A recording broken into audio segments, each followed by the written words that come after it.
Тэмдэглэж асууя. Биш тэмдэглэж. За баярлалаа. Эхний асуулт нь сангийн амнаас асуусан. Төсвийн энэ оруулж ирсэн материал дээр татврын ачаалал 1.8 пунктээр нэмэгдсэн юм шиг байна. Татврын ачаалал яагаад нэмэгдэв гэсэн эхний асуулт. Тэрний дараагийн асуулт нь бас сангийн амнаас асууж байна. Валютын аншны тооцоог жилийн эцэст хэд байхаар хүрсэн бэ гэсэн хоёрдугаар асуулт.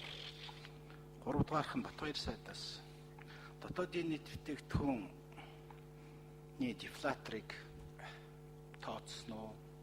Дотоодын нийт бүтээгдэхүүн ба хэрэглээний үнийн индекс хоёрын хоорондын зөрүү хэд байгаа вэ? Ямар тооцоогоор авсан бэ гэсэн. Тэрний дараагийн асуулт нь ерөнхий сайд доктортой хөгжлийн үндэсний хороог удирддаг. Эдийн засгийн хөгжлийн өөрийн бодлого маань одоо доктортой хөгжил гэдэг рүү орсон. Та өөрөө энийг удирддаг. Тэгэхээр би асуух гэдэг зүйл маань доктортой хөгжлийн талаар энэ эдийн засгийн хөгжлийнхөө дотоодын нийт бүтээгдэхүүн гэж одоо ойлгоод байгаа. Энэ эдийн засгийн хөгжлийн бодлого дээр энэ 14 онд ямар шинэ ахиц, ямар хөрөнгө оруулалт доктортой хөгжил гэдэг талаас нь бодлогын хувьд оруулж өгсөн бай гэсэн нэг юм асуудал. Тэрний дараагийн асуулт нь сангийн яамнаас Хөрлбаатар гишүүн асуусан. Мөнгөний ба төсвийн бодлогын хоорондын уялдааг энэ оруулж ирэхдээ ямар замаар хэдэн удаа Төв банктай уулзаж протокол хөтлөөд яаж оруулж ирсэн бэ гэдгийг тодорхой хэлж өгнө. Дээр нь ерөнхийдөө огт сайн дурддахгүй байгаа нэг хоёр зүйл байна. Тэрнийг бас сангийн яамнаас бас ерөнхий сайдаас асуух гэсэн. Монгол улс ховчлол хийх үү? Ховчлолын орлого ялангуяа төсөв дутагдж байгаа иймэрхүү үед хамгийн чухал байдаг. Ховчлол хийгдэх үү? Ховчлол хийгдэх юм бол нийт төсөвт ховчлолын орлого хэдээр тусгагдсан бэ? Дээр нь сангийн яамнаас асуух гэсэн. Эдийн засгийн бүх секторуудад олгож байгаа нийт татаасын хэмжээг тоогоор нь нэрлэж өгнө гэсэн. За баярлалаа. Эцсийн асуулт.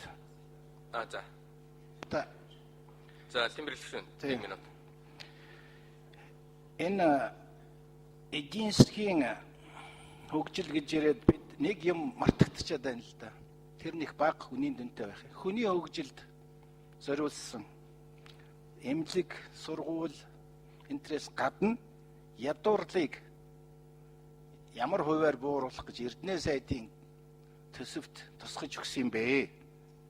Дээр нь өрхийн үйлдвэрлэлийг дэмжих гэж хичнээн хэмжээний ямар механизмыг, төсвийн ямар механизмыг яаж тусгасан юм бэ гэсэн ийм асуулт байна. За тэр сангийн яам саяны асуудлуудын нийтээр тэмдэглэсэн байх тийм ээ. За сангийн дэд.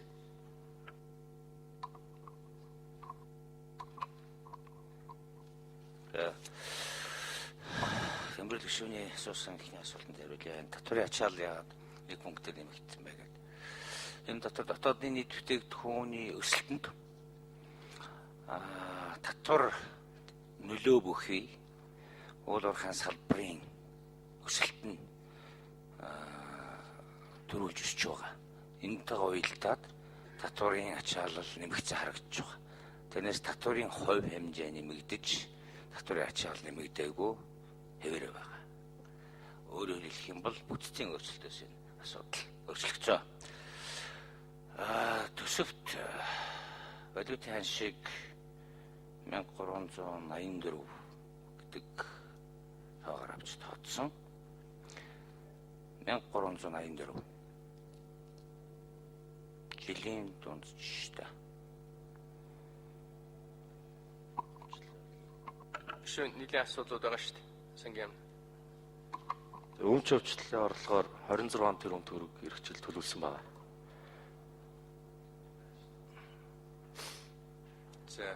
За тэр шүү.